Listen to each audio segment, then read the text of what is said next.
کے علاوہ کسی کے سامنے سجدہ جائز نہیں. جو مزارات پہ ہو رہا ہے ہم ڈٹ کے اس کا انکار کریں.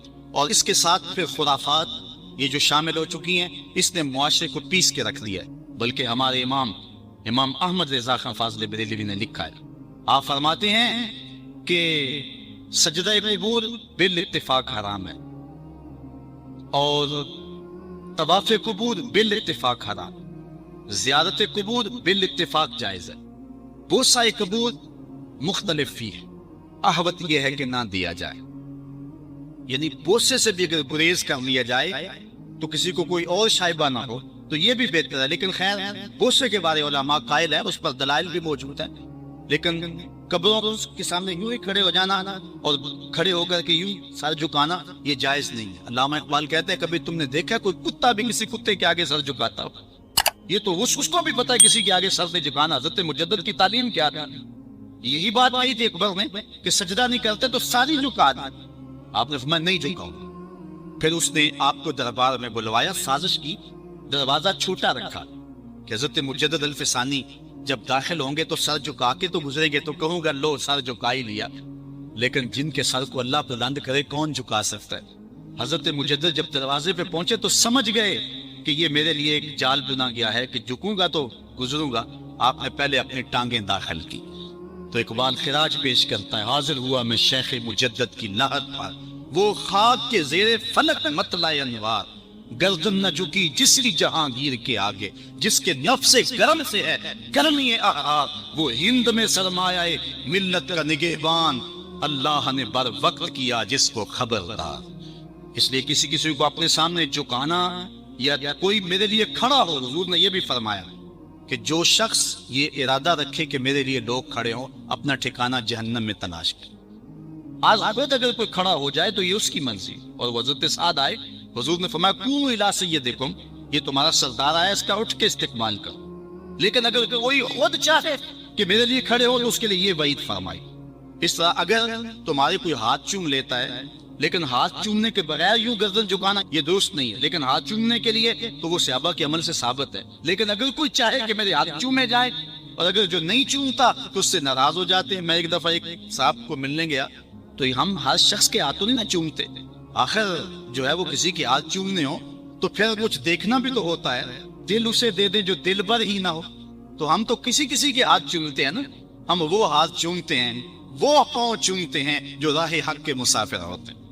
ہم ان ہاتھوں کو بوسہ دیتے ہیں اور اگر ہماری آنکھوں کی پلکوں کے ساتھ لگ جائیں تو اعزاز سمجھتے ہیں. تو خیر میں نے مصافحہ کیا تو ناراض ہو گئے، انہوں نے پکڑ کے میرے ہاتھ چوم لیے، کہنے لگے لو کیا بگڑا ہے میرا؟ میں نے کہا کہ ٹھیک ہے تمہارا کچھ نہیں بگڑا لیکن میرا بھی کیا بگڑا اگر نہیں چومے. تو یہ عجیب سی کہانی ہے، ناراض ہو جاتے ہیں. یہ بت خانے بنے ہوئے ہیں. لوگ آئے ہمیں خدا بلاؤ، تم نے اپنی پوجا شروع کروا دی. لوگ آئے کہ خدا کا نام جپا جائے اور تم صرف اپنی ہی خوشامد چاہتے ہو، ہر وقت تمہارا ہی ذکر ہو. میں کتنے آراس کو جانتا ہوں جہاں اللہ رسول کا ذکر نہیں ہوتا، پیر کا ہی ذکر ہوتا ہے، کرامتیں بیان ہوتی ہیں. اور پھر آج کل جھوٹی کرامتوں کا ایک کاروبار چلا ہو. عجیب رنگ ڈھنگ ہے، عجیب بات ہے. خوابیں گڑی جا رہی ہیں، کرامتیں گڑی جا رہی ہیں. میرے پاس بھی کئی لوگ آئے خوابیں لے کر، جی یہ ہم نے دیکھا ہے. میں نے کہا تم نے دیکھا ہوگا، میں نے نہیں دیکھا ہے. لوگ بڑے مفاد پرست ہیں، بڑے بڑے رنگوں میں آتے ہیں. ایک بندہ میرے پاس ایک دفعہ آیا کہ جی میرے پاس 12 موئے مبارک ہے، میں 2 آپ کو دینا چاہتا ہوں. میں نے کہا تو لوٹ سیل لگائی. موئے مبارک کوئی تماشا ہے؟ جہاں سے مرضی کو بال اٹھا کے کہہ دیتا ہے یہ حضور کا موئے مبارک ہے. یہ کوئی تماشا ہے؟ اگر کوئی ہے اور کثرت سے دنیا پر موجود ہے وہ تو برکت والی بات ہے. لیکن آج ان نہیں میں رازدار دی شدے والی بات ہے اور ہر شخص جو مرضی دعویٰ. ایک بندے نے مجھے رات کو فون کیا، جناب کہاں ہیں؟ میں نے کہا گھر میں. کہہ رہا باہر نکل کے دیکھو. میں نے کہا کیا ہے؟ جی آسمان کی طرف دیکھو. میں نے کہا ہوا کیا ہے؟ کہنے لگا چاند کے اندر حضور کی تصویر ہے. میں نے کہا تو پاگل ہے؟ لوگوں نے زندگیاں گزار دی اور زیادہ نہ ہوئی اور تو جو ہے لوٹ سے لگا دی ہوئی ہے کہ چاند کے اندر تصویر لگا دی. میرے کو کمال ہے، بات کرنے والی ہے تیری. ہمارے ہاں ذوق اور اعتقادی اتنی پھیل گئی ہے کہ جو بات ہو لوگ پیچھے دوڑ پڑتے ہیں. کئی ایسے واقعات ہوئے ہیں، کوئی کہتا ہے میرے گھر میں حضور کے قدم لگے، کوئی کچھ بول رہا ہے، کوئی کچھ بول رہا ہے. یہ لوگ اللہ سے ڈرتے نہیں ہیں، خوف نہیں کرتے. جھوٹی خوابیں، جھوٹی کرامتیں اگر سچی ہیں تو میں ان کا انکار نہیں کرتا. لیکن اس وقت معاشرے کے اندر جو کچھ ہو رہا ہے میں اس کی نشاندہی کر رہا ہوں. اپنے بھی خفا مجھ سے بیگانے بھی ناخوش. میں ذکر حلال کو کبھی کہہ نہ سکا کند، بات وہی کہتا ہوں سمجھتا ہوں جسے حق. نئے ابلۂ مسجد ہوں، نئے تہذیب کا فرزان. میں کہتا ہوں کہ جھوٹوں کے پیچھے چلو گے رسول اللہ ناراض ہو جائیں گے تم سے. یہ جرأت کیوں کرتے ہو؟ یہ ہمت کیوں کرتے ہو؟ کیوں جھوٹے دعوے کرتے ہو؟ سچ بولو. تمہارے پیچھے کوئی لگے یا نہ لگے اس کی پرواہ نہیں ہے. یا ایھا الذین آمنوا اتقوا اللہ وقولوا قولا سدیدا. اللہ فرماتا ہے ایمان والو سیدھی سیدھی بات کہو. پھر کیا ہوگا؟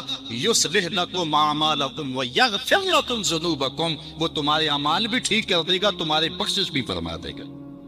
نہ لوگ اکٹھے ہو، نہ مجمع بنے، نہ حلقہ بنے.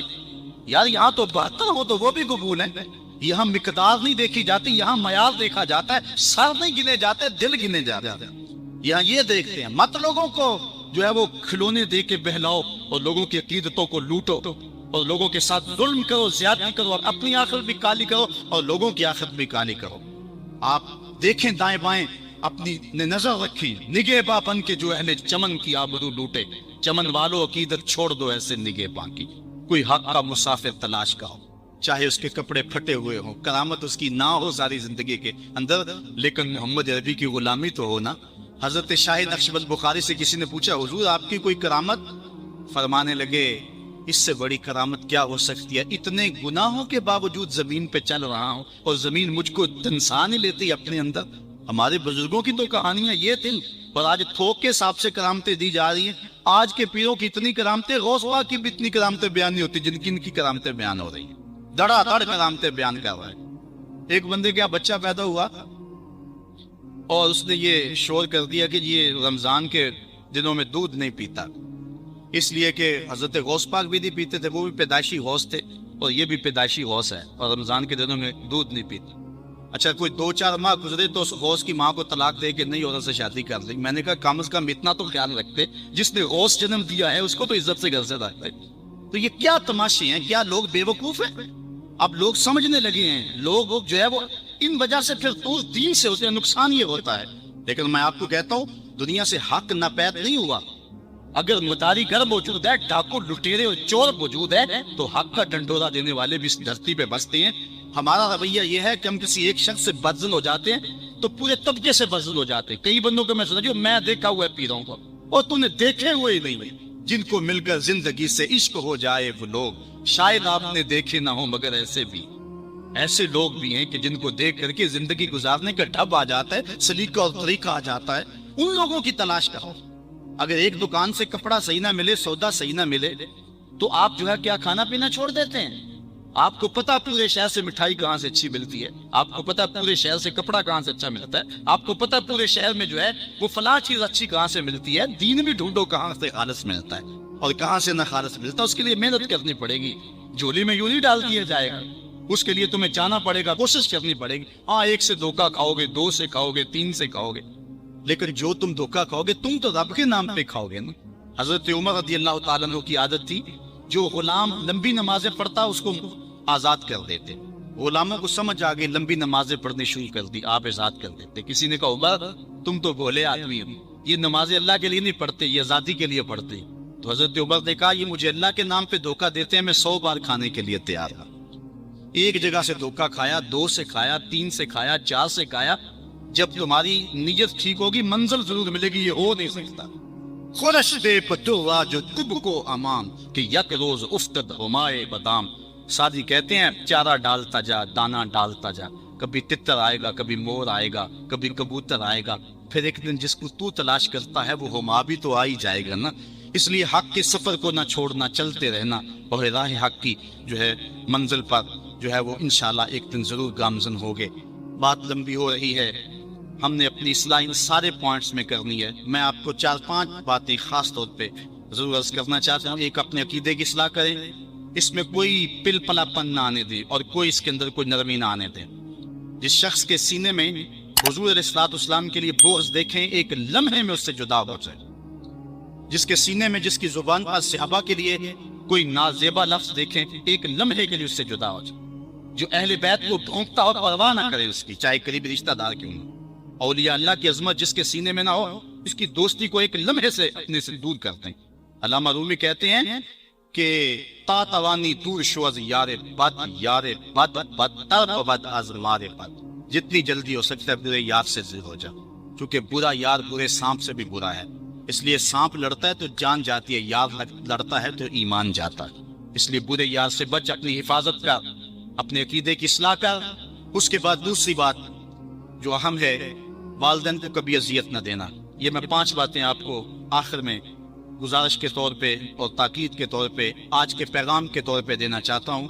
میری گفتگو اختتام کے مراحل پر پہنچ چکی ہے، باتیں تو بہت ساری تھی اور دکھڑے تھے، لیکن وقت زیادہ ہو رہا ہے۔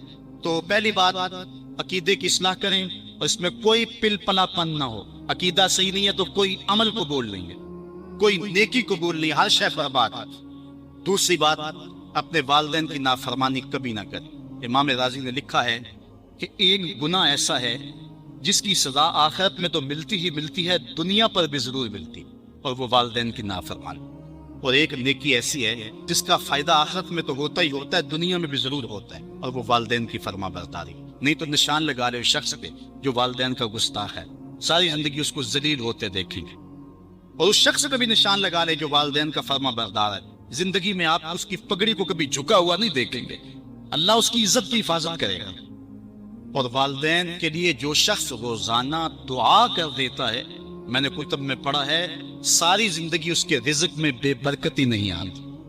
اس لیے اپنے والدین کو راضی کرنا، عقیدے کی درستگی کے بعد اپنے والدین کو جا کے راضی کرنا۔ اگر کسی کے والدین ناراض ہیں، ہاتھ جوڑ کے معافی مانگنے میں کوئی شرم محسوس نہ کریں، پاؤں پکڑ لیں، منتیں کریں، ان کو راضی کرنا۔ اللہ کی رضا والدین کی رضا میں، اور اللہ کی ناراضگی والدین کی ناراضگی میں ہے۔ اور حضور علیہ السلام نے فرمایا 4 لوگ ایسے ہیں جن کو جنت میں جانے سے کوئی شے نہیں روک سکے گے۔ وہ 4 لوگ کون ہیں؟ ایک وہ شخص کہ جو اس حال میں مرا کہ اس کے والدین اس پہ راضی تھے۔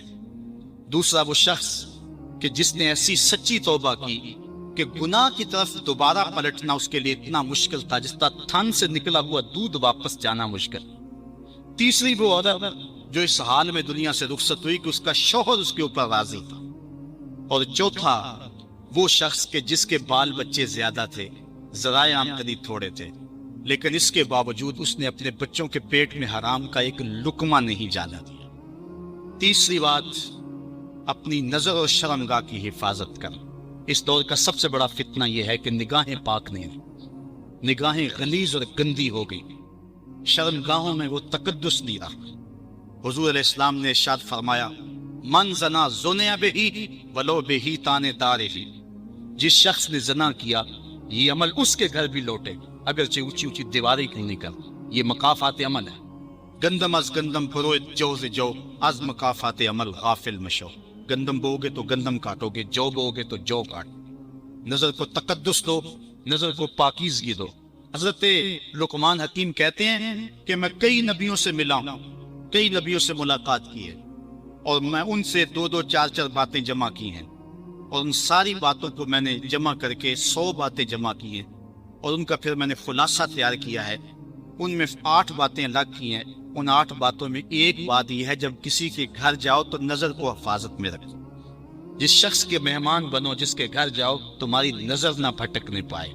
نظر اگر غیر محرم کو شہوت سے دیکھتی ہے، حدیث میں آتا ہے کل قیامت کے دن جہنم کی آگ سے بھر دی جائے، وہ سخت رسوا ہوگا۔ آج میڈیا کی آوارگی اور انٹرنیٹ پہ جو کچھ ہو رہا ہے، ٹیلی ویژن اور سینما جو بدتمیزی پھیلا رہے ہیں، اور موبائل پیکج جس طرح بے حیائی کے جو ہے وہ یہ کیفیات پیدا کر رہی ہیں اور بے حیائی کو فروغ ہو رہا ہے، ہم اس کے خلاف پوری قوت کے ساتھ بند باندھے۔ اپنی اولادوں کے ہاتھوں سے ناول چھین لو، ان کے ہاتھوں سے جو ہے وہ فلمیں چھین لو، ان کی خلوتوں پہ نظر رکھو اور ان کی حفاظت کرو۔ جس شخص کی نظر پاک نہیں ہے اس کے من میں طہارت نہیں آ سکتی ہے، وہ دل پاک نہیں ہے اس کو جو ہے وہ باطل کا نور نصیب نہیں ہو سکتا۔ وائے قوم کشتائے تدبیر غیر، کارے او تخریب خود تعمیر غیر، از حیا بیگانہ پیرانے کہن، نوجوانہ چو زنا مشغول تن۔ کتنی حکمت والی بات ہے اقبال نے۔ وہ اپنے دور کا دکھڑا سناتا ہے، جس دور سے ہم گزر رہے ہیں اب تو عجیب حال ہو گئے۔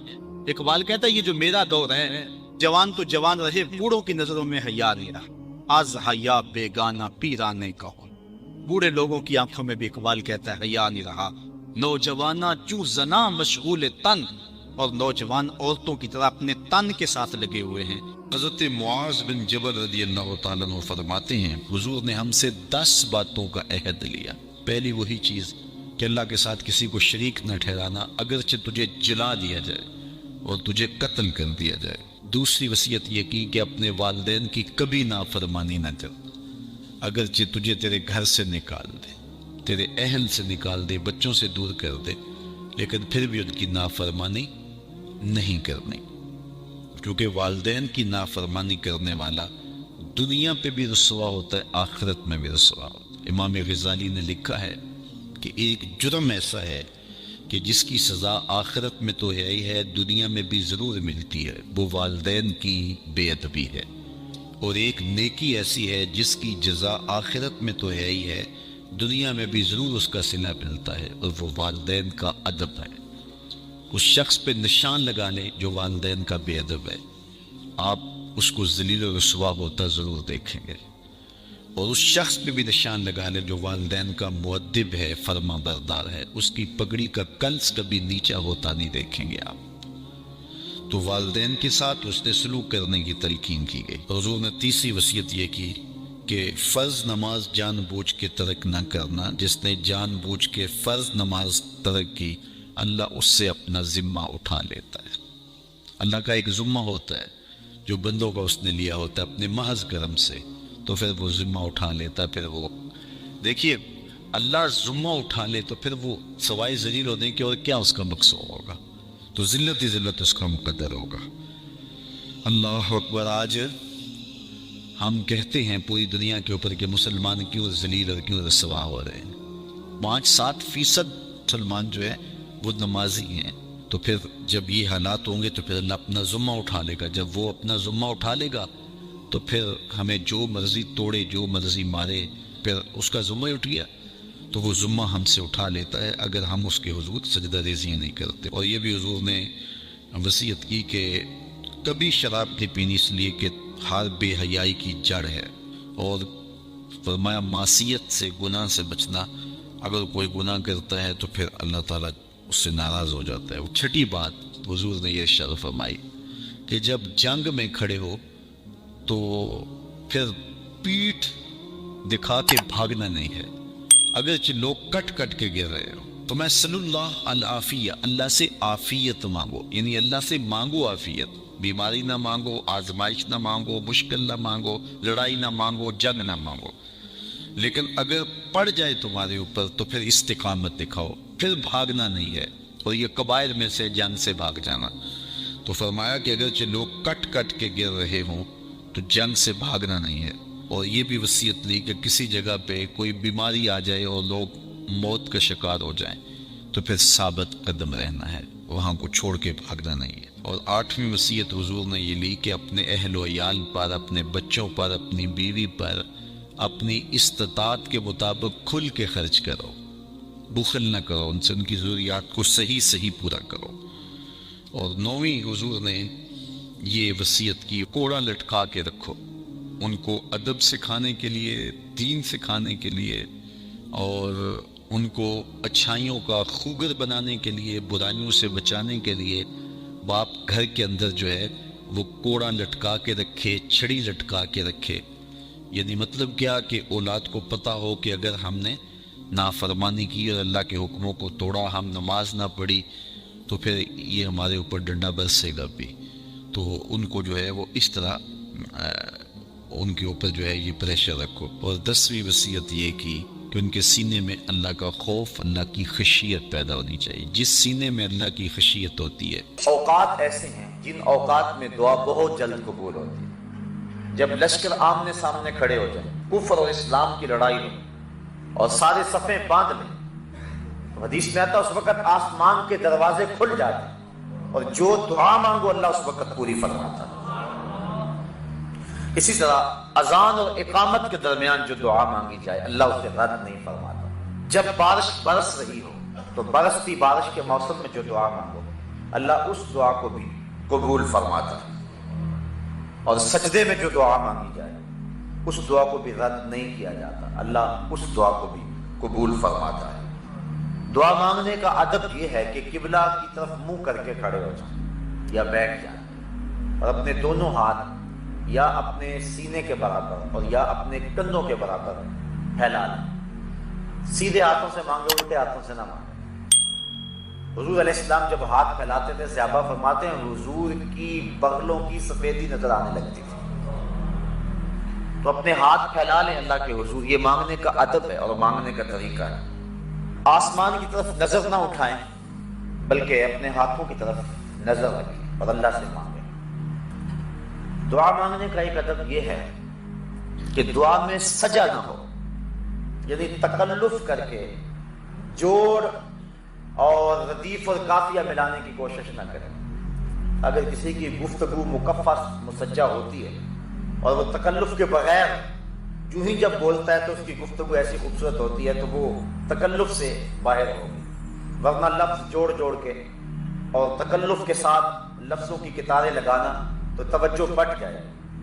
بلکہ اللہ سے ٹوٹے ٹوٹے لفظوں میں مانگو. وہاں اپنی عبادت نہ دکھاؤ، وہاں لفظوں کے جادو نہ جگاؤ، وہاں ٹوٹے پھوٹے لفظوں سے مانگو. اللہ اکبر. اور دعا مانگنے کا ایک ادب یہ ہے تضرع اور خشوع کے ساتھ مانگو، زاری کے ساتھ مانگو. ادعوا ربکم تضرعا وخفیہ، اپنے رب کو خفیہ انداز میں اور زاری کرتے ہوئے پکارو، کیونکہ آنکھوں سے بہتے ہوئے آنسوؤں کی وہ لاج رکھتا ہے اور گناہگار کی آنکھ کا پانی اللہ کے غصے کی آگ کو ٹھنڈا کر دے. ایک بزرگ تھے اور وہ بہت دریا دل تھے. ان کے پاس جو بھی آتا اس کو عطا کرتے. نوبت ایسی بھی آئی کہ انہوں نے قرضے اٹھا اٹھا کے لوگوں کو مالا مال کیا. وقت آخر آنا تھا، تقاضا کرنے والے آ پہنچے. اب انہیں یہ فکر تھی کہ میں اپنے مہمانوں کی خدمت کیا کروں، کیونکہ جو اللہ والے ہوتے ہیں انہیں اس چیز کا لحاظ اور خیال ہوتا ہے. حضرت غوث اعظم شیخ عبد القادر جیلانی علیہ رحمہ فرماتے ہیں آدھی فقیری، بھوکوں کو کھانا کھلانا اور ننگوں کو کپڑے پہنانا. حضرت بابا بلے شاہ فرماتے ہیں اٹ کھڑکے دکڑ بچے تتا ہوئے چلہ، آن فقیر کھا کھا جاون راضی ہوئے بلا. یہ فقیر کا مزاج ہوتا ہے، وہ کھلا کے خوش ہوتا ہے. اس کا گھر بھی لٹ جائے اس کو اس کی پرواہ نہیں ہوتی، وہ غنی ہوتا ہے اور غنا کا تعلق دل سے ہے.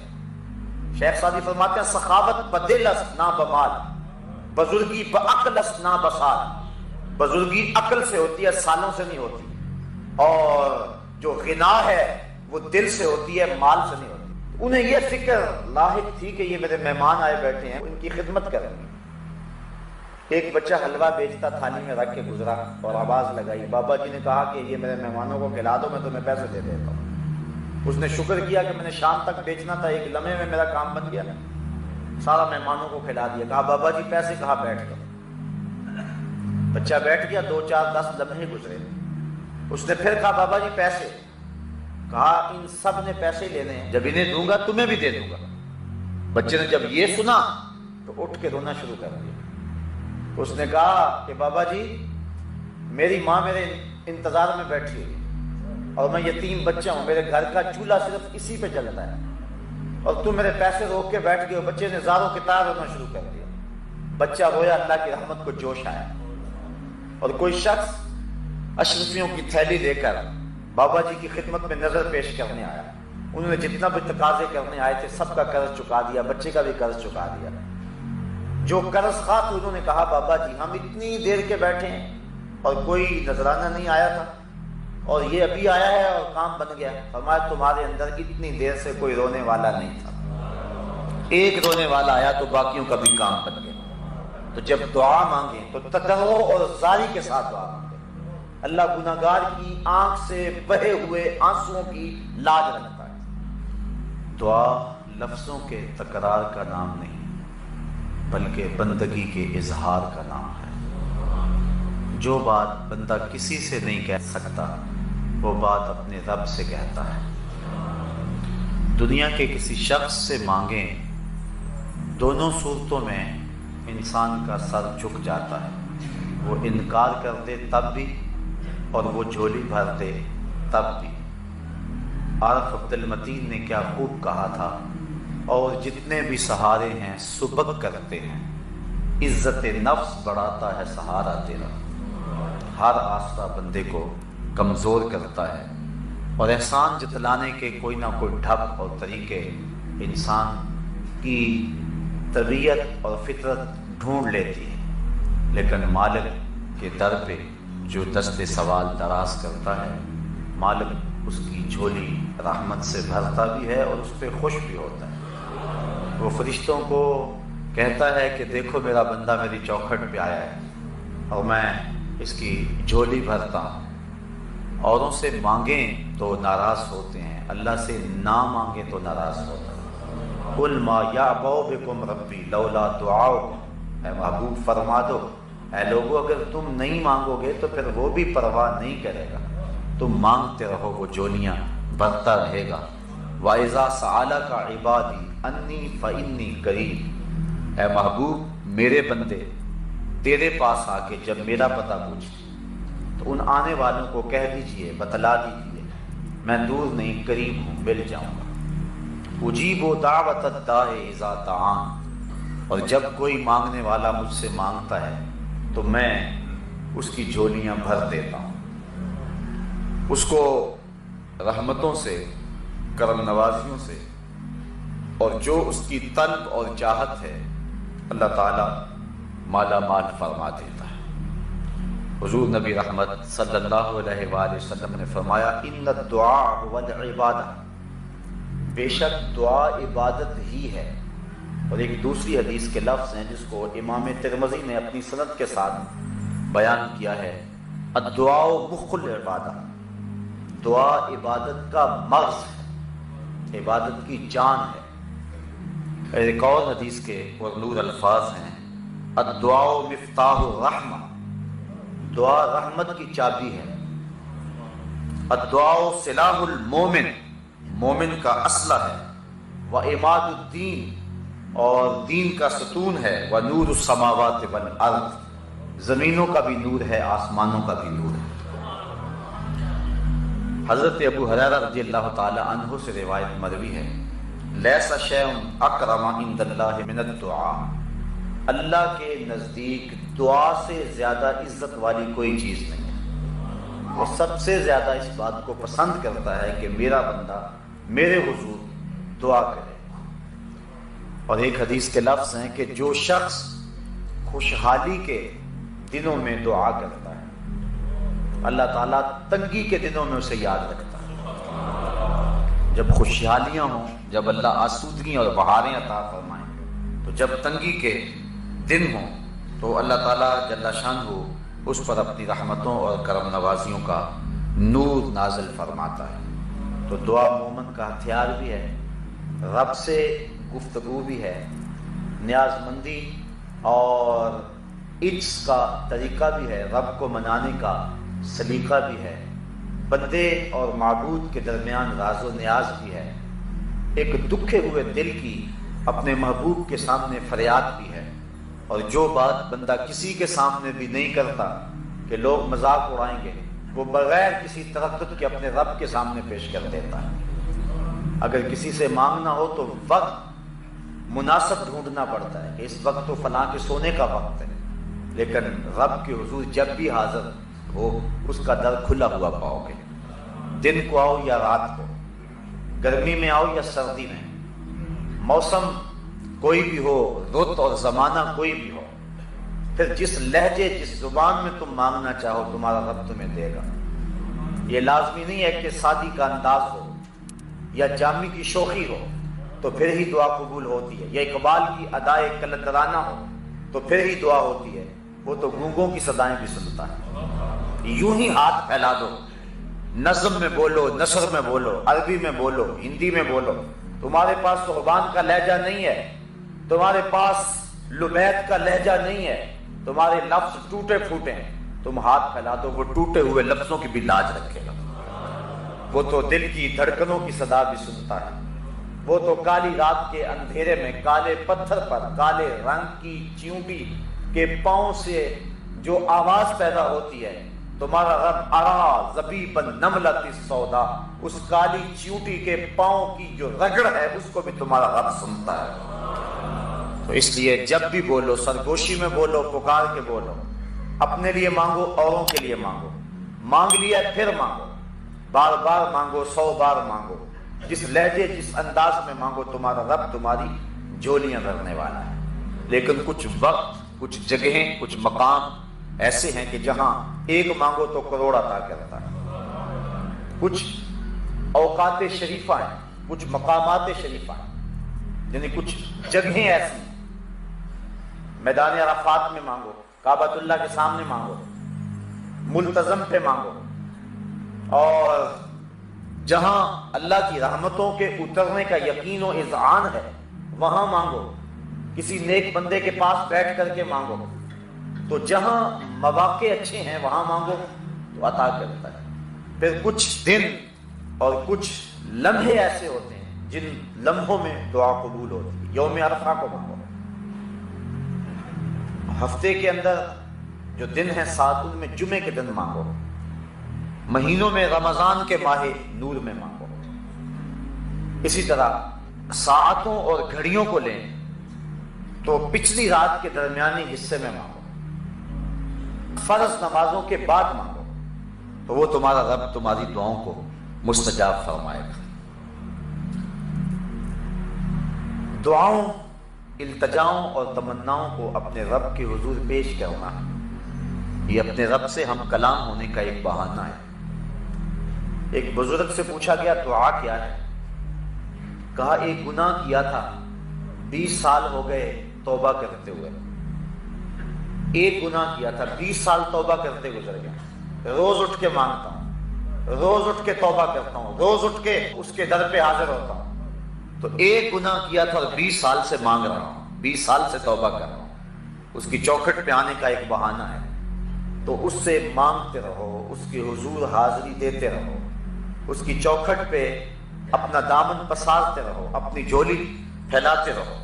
کچھ اوقات ایسے ہیں جن اوقات میں دعا بہت جلد قبول ہوتی ہے۔ جب لشکر آمنے سامنے کھڑے ہو جائیں، کفر اور اسلام کی لڑائی ہو اور سارے صفیں باندھ لیں، حدیث میں آتا اس وقت آسمان کے دروازے کھل جاتے ہیں اور جو دعا مانگو اللہ اس وقت پوری فرماتا ہے۔ اسی طرح اذان اور اقامت کے درمیان جو دعا مانگی جائے اللہ اسے رد نہیں فرماتا۔ جب بارش برس رہی ہو تو برستی بارش کے موسم میں جو دعا مانگو اللہ اس دعا کو بھی قبول فرماتا ہے۔ اور سجدے میں جو دعا مانگی جائے اس دعا کو بھی رد نہیں کیا جاتا، اللہ اس دعا کو بھی قبول فرماتا ہے۔ دعا مانگنے کا ادب یہ ہے کہ قبلہ کی طرف منہ کر کے کھڑے ہو جائیں یا بیٹھ جائیں اور اپنے دونوں ہاتھ یا اپنے سینے کے برابر اور یا اپنے کندھوں کے برابر پھیلا لیں۔ سیدھے ہاتھوں سے مانگے، الٹے ہاتھوں سے نہ مانگے۔ حضور علیہ السلام جب ہاتھ پھیلاتے تھے صحابہ فرماتے ہیں حضور کی بغلوں کی سفیدی نظر آنے لگتی تھی۔ تو اپنے ہاتھ پھیلا لیں اللہ کے حضور، یہ مانگنے کا ادب ہے اور مانگنے کا طریقہ ہے۔ آسمان کی طرف نظر نہ اٹھائیں بلکہ اپنے ہاتھوں کی طرف نظر رکھیں اور اللہ سے مانگیں۔ دعا مانگنے کا ایک ادب یہ ہے کہ دعا میں سجا نہ ہو، یعنی تکلف کر کے جوڑ اور ردیف اور قافیہ ملانے کی کوشش نہ کریں۔ اگر کسی کی گفتگو مکفّہ مسجع ہوتی ہے اور وہ تکلف کے بغیر جو ہی جب بولتا ہے تو اس کی گفتگو ایسی خوبصورت ہوتی ہے تو وہ تکلف سے باہر ہوگی، ورنہ لفظ جوڑ جوڑ کے اور تکلف کے ساتھ لفظوں کی کتاریں لگانا تو توجہ پٹ جائے، بلکہ اللہ سے ٹوٹے ٹوٹے لفظوں میں مانگو۔ وہاں اپنی عبادت نہ دکھاؤ، وہاں لفظوں کے جادو نہ جگاؤ، وہاں ٹوٹے پھوٹے لفظوں سے مانگو۔ اللہ اکبر۔ اور دعا مانگنے کا ایک ادب یہ ہے تضرع اور خشوع کے ساتھ مانگو، زاری کے ساتھ مانگو۔ ادعوا ربکم تضرعا وخفیہ، اپنے رب کو خفیہ انداز میں اور زاری کرتے ہوئے پکارو، کیونکہ آنکھوں سے بہتے ہوئے آنسوؤں کی وہ لاج رکھتا ہے اور گناہگار کی آنکھ کا پانی اللہ کے غصے کی آگ کو ٹھنڈا کر دیتا۔ ایک بزرگ تھے اور وہ بہت دریا دل تھے، ان کے پاس جو بھی آتا اس کو عطا کرتے. نوبت ایسی بھی آئی کہ انہوں نے قرضے اٹھا اٹھا کے لوگوں کو مالا مال کیا. وقت آخر آنا تھا, تقاضا کرنے والے آپ پہنچے. اب انہیں یہ فکر تھی کہ میں اپنے مہمانوں کی خدمت کیا کروں, کیونکہ جو اللہ والے ہوتے ہیں انہیں اس چیز کا لحاظ اور خیال ہوتا ہے. حضرت غوث اعظم شیخ عبد القادر جیلانی علیہ رحمہ فرماتے ہیں, آدھی فقیری بھوکوں کو کھانا کھلانا اور ننگوں کو کپڑے پہنانا. حضرت بابا بلے شاہ فرماتے ہیں, اٹ کھڑکے دکڑ بچے تتا ہوئے چلہ, آن فقیر کھا کھا جاون راضی ہوئے بلا. یہ فقیر کا مزاج ہوتا ہے, وہ کھلا کے خوش ہوتا ہے. اس کا گھر بھی لٹ جائے اس کو اس کی پرواہ نہیں ہوتی, وہ غنی ہوتا ہے. اور غنا کا تعلق دل سے ہے. شیخ سعدی فرماتے ہیں, سخاوت بدل است نہ بمال, بزرگی بعقل است نہ بسال. بزرگی عقل سے ہوتی ہے, سالوں سے نہیں ہوتی. اور جو غنا ہے وہ دل سے ہوتی ہے, مال سے نہیں ہوتی. انہیں یہ فکر لاحق تھی کہ یہ میرے مہمان آئے بیٹھے ہیں, ان کی خدمت کریں. ایک بچہ حلوہ بیچتا تھالی میں رکھ کے گزرا اور آواز لگائی, بابا جی نے کہا کہ یہ میرے مہمانوں کو کھلا دو, میں تمہیں پیسے دے دیتا ہوں. اس نے شکر کیا کہ میں نے شام تک بیچنا تھا, ایک لمحے میں میرا کام بن گیا, سارا مہمانوں کو کھلا دیا. کہا بابا جی پیسے, کہا بیٹھ گئے. بچہ بیٹھ گیا, 2 4 10 لمحے گزرے. اس نے پھر کہا بابا جی پیسے, کہا ان سب نے پیسے لینے ہیں, جب انہیں دوں گا تمہیں بھی دے دوں گا. بچے نے جب یہ سنا تو اٹھ کے رونا شروع کر دیا. اس نے کہا کہ بابا جی میری ماں میرے انتظار میں بیٹھی ہوئی اور میں یتیم بچہ ہوں, میرے گھر کا چولہا صرف اسی پہ جلتا ہے, اور تم میرے پیسے روک کے بیٹھ گئے ہو. بچے نے زاروں کی طرح رونا شروع کر دیا. بچہ رویا, اللہ کی رحمت کو جوش آیا. اور کوئی شخص اشرفیوں کی تھیلی لے کر بابا جی کی خدمت میں نظر پیش کرنے آیا. انہوں نے جتنا بھی تقاضے کرنے آئے تھے سب کا قرض چکا دیا, بچے کا بھی قرض چکا دیا. جو قرض خواہ تھے انہوں نے کہا بابا جی ہم اتنی دیر کے بیٹھے ہیں اور کوئی نذرانہ نہیں آیا تھا, اور یہ ابھی آیا ہے اور کام بن گیا. فرمایا تمہارے اندر اتنی دیر سے کوئی رونے والا نہیں تھا, ایک رونے والا آیا تو باقیوں کا بھی کام بن گیا. تو جب دعا مانگیں تو تضرع اور زاری کے ساتھ دعا مانگیں. اللہ گناہگار کی آنکھ سے بہے ہوئے آنسوؤں کی لاج رکھتا ہے. وہ دیکھتا ہے کہ میرا بندہ کس انداز سے مجھے پکار رہا ہے. جب بھی دعا مانگے قبولیت کا یقین کر کے دعا مانگے کہ میری دعا بہر صورت قبول ہو. اس یقین اور اس تیقن کے ساتھ دعا مانگے تو دعا قبول ہی ہوتی ہے. ہاں قبولیت کی صورتیں مختلف ہیں. کبھی ایسا ہوتا ہے کہ جو مانگا جب مانگا اس وقت مل گیا, اور کبھی ایسا ہوتا ہے جو مانگا ملا وہی, لیکن اس وقت نہ ملا, کچھ عرصے کے بعد ملا. اور کبھی ایسا ہوتا ہے کہ جو مانگا وہ نہ ملا, اس کے بدلے کچھ مل گیا. اور کبھی ایسا ہوتا ہے جو مانگا وہ بھی نہ ملا, اس کے بدلے بھی کچھ نہ ملا, کوئی آنے والی مصیبت کا رخ موڑ دیا گیا, دعا رائے گا نہیں گئی. اور کبھی ایسا ہوا جو مانگا نہ وہ ملا, نہ اس کے بدلے میں ملا, نہ کسی مصیبت کا رخ موڑا گیا, بلکہ اس دعا کو ذخیرہ بنا لیا گیا, اور اس کا صلہ اللہ کل قیامت کے دن عطا فرمائے. اور اس دن جب دعاؤں کا ذخیرہ جو موجود ہوگا, جب ملے گا بندے کو تو آرزو کرے گا کاش کہ میری کوئی دعا بھی قبول نہ ہوئی ہوتی, آج اس کا صلہ مجھ کو مل جاتا. تو دعا قبول بہر صورت ہوتی ہے, لیکن اس کی قبولیت کی صورتیں ہیں. اللہ تعالیٰ حکیم ہے, وہ جانتا ہے اس کو کب دینا ہے, کیا دینا ہے. اس کی مانگ اور ڈیمانڈ اور چاہت پہ نہیں, بلکہ اللہ اپنی حکمت بالغہ کے تحت جانتا ہے. باپ گھر آیا, فروٹ کی ٹوکری لے آیا, بچوں کے لیے لے کر کے آیا, لیکن ایک دم نہیں دے دیتا. اسے پتا ہے کب کس وقت دینا ہے. وہ اپنی بیوی کے سپرد کرتا ہے, اور وہ بچوں کی ضرورت کے تحت اور جو ان کا ٹائم ٹیبل ہے اس کے مطابق دے دیا. لایا سب کچھ بچوں کے لیے. اللہ فرماتا ہے والذی خلق لکم ما فی الارض جميعا, مجھے تو کسی چیز کی ضرورت نہیں, میں سب کچھ تمہارے لیے پیدا کیا. یہ پھلوں سے لدے ہوئے درخت, یہ کوسے قضا کی رنگینیاں, یہ اگے ہوئے سبزے, یہ بہتی ہوئی نہریں, یہ کائنات کا نظم, زمانے کی بو کلمونیاں, رنگوں اور خوبصورتیوں کا جہاں اور دنیا, زمین کی کوکھ میں دبے ہوئے خزانے, پہاڑوں کے دامن میں چھپے ہوئے ذخیرے, یہ میں نے سب کچھ تمہارے لیے رکھا ہوا ہے. لیکن یہ مجھے پتا ہے ظاہر کب کرنا. ہمارے پاکستان میں کیا کچھ موجود نہیں ہے، لیکن ابھی ظاہر کر دیا جائے نہ جانے کیا قیامت آ جائے، اللہ کو پتہ کب میں نے دینا ہے اس کو۔ اس لیے اللہ تعالیٰ کی حکمت بالغہ کے تحت جب وہ چاہے عطا کرتا ہے، لیکن ہے سب کچھ انسان کے لیے، پوری کائنات کا ایک ایک ذرہ انسان کے لیے، یہ سورج اس کو روشنی دینے کے لیے، یہ چاند اس کو چاندنی دینے کے لیے، اس کے پھلوں میں رس بھرنے کے لیے، 7 سمندر اس کے پانیوں کے لیے،